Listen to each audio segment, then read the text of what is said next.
Olá! Hoje a gente vai fazer uma análise mais focada, sabe?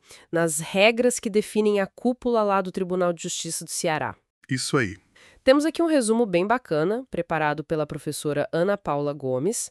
Ele destaca quatro pontos-chave do artigo 51 do Código de Organização Judiciária de lá. Um material bem útil para a gente entender a dinâmica interna. Exato. A nossa ideia aqui é entender não só como eles escolhem a liderança, mas, tipo, o que essas regras significam na prática, né? Para a presidência, a vice-presidência e a Corregedoria Geral do TJCE. Certo. Então vamos lá, vamos tentar desvendar esses mecanismos. Para começar, a estrutura de comando lá é dividida, certo? Não é uma pessoa só. Correto. O resumo aponta isso claramente. É um trio na direção. Tem o presidente, o vice-presidente e também o corregedor-geral da Justiça. Ah, ok. E um ponto importante, né? Todos eles são desembargadores. Ou seja, a liderança sai de dentro do próprio tribunal. Entendi. Vem do próprio corpo de juízes de segunda instância. Exatamente. Isso sugere um modelo assim de autogestão, né? Pela própria magistratura de lá. E a escolha desses nomes, como é que funciona? Não tem ninguém de fora metido nisso, pelo jeito? Não, não. O processo é totalmente interno. Eles são eleitos, sabe, pela maioria dos membros efetivos do tribunal. Os desembargadores titulares, então. Isso. E a votação é secreta. Agora, o critério que decide mesmo é a antiguidade. Ah, antiguidade. Eles são eleitos dentre os juízes mais antigos. Interessante. E o mandato? O mandato é de 2 anos. E aqui tem um ponto fundamental. É proibida a reeleição para o mesmo cargo logo em seguida. Ah, não pode repetir a dose imediatamente. Não pode.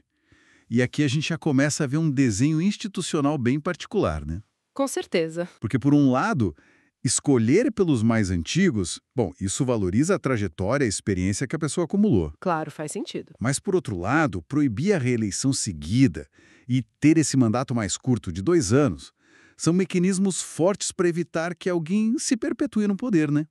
Força uma circulação na liderança. É uma tensão interessante mesmo. Reconhece a senioridade, mas limita o tempo ali no comando direto. Exato. E essa ideia de fazer a liderança circular parece ser levada bem a sério mesmo, porque tem mais barreiras, né? Tem sim. O material da professora Gomes aponta que quem já ficou 4 anos somados em cargos de direção ou quem já foi presidente antes, fica inelegível. Só pode concorrer de novo depois que todos os outros desembargadores mais antigos na lista tiverem tido a chance. É um rodízio forçado pela antiguidade, basicamente. E tem um detalhe que me chamou a atenção. A aceitação do cargo é obrigatória, a não ser que a pessoa peça para não ir. E o pleno aceite isso antes da eleição. Isso soa bem rígido. E é mesmo.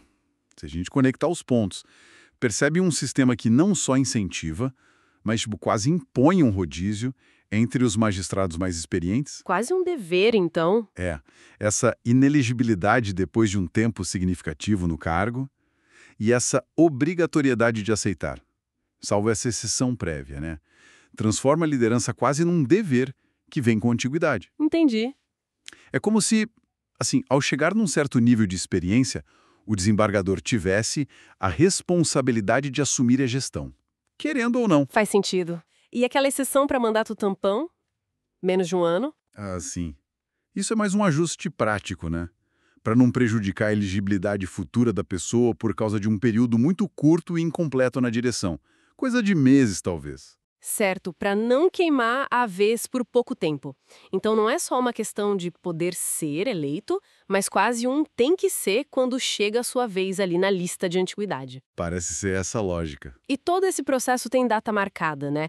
Não é algo que acontece de improviso. De jeito nenhum. Tudo bem organizado. A eleição tem data fixa. É sempre na última sessão ordinária do Tribunal Pleno do ano em que o mandato atual termina. O pleno, que é a reunião de todos os desembargadores, né? Para decisões importantes. Isso, tanto administrativas quanto judiciais. E nessa mesma sessão, eles também elegem os membros das comissões permanentes, que também ficam por 2 anos. Ah, já resolvem tudo de uma vez. Exato. E a posse da nova diretoria é um evento solene, marcado para o primeiro dia útil de fevereiro do ano seguinte. Essa formalidade toda, o calendário rígido, isso reforça a ideia de estabilidade, de previsibilidade na transição.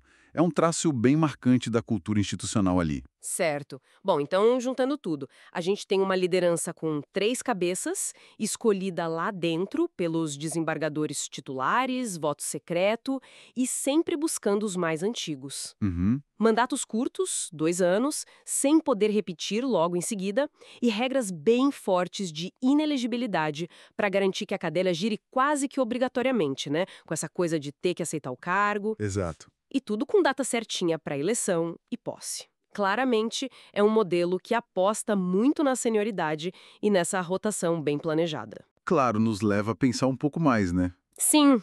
Que tipo de reflexão? Bom, um sistema tão fortemente baseado na antiguidade e com essa obrigatoriedade de assumir a função. Será que isso pode ter algum efeito talvez não planejado? Como assim? Por exemplo, como isso impacta a capacidade do tribunal de, sei lá, se adaptar rápido a novos desafios, ou de incorporar visões administrativas talvez mais inovadoras, que poderiam vir de gente que não é necessariamente a mais antiga ali. Ah, interessante. A tensão entre experiência garantida pela antiguidade e a talvez menor chance de renovação de ideias na gestão? Exatamente. Fica essa questão, né? Como esse modelo equilibra o valor imenso da experiência dos mais velhos com a potencial necessidade de, bom, novas perspectivas na administração do tribunal ao longo do tempo.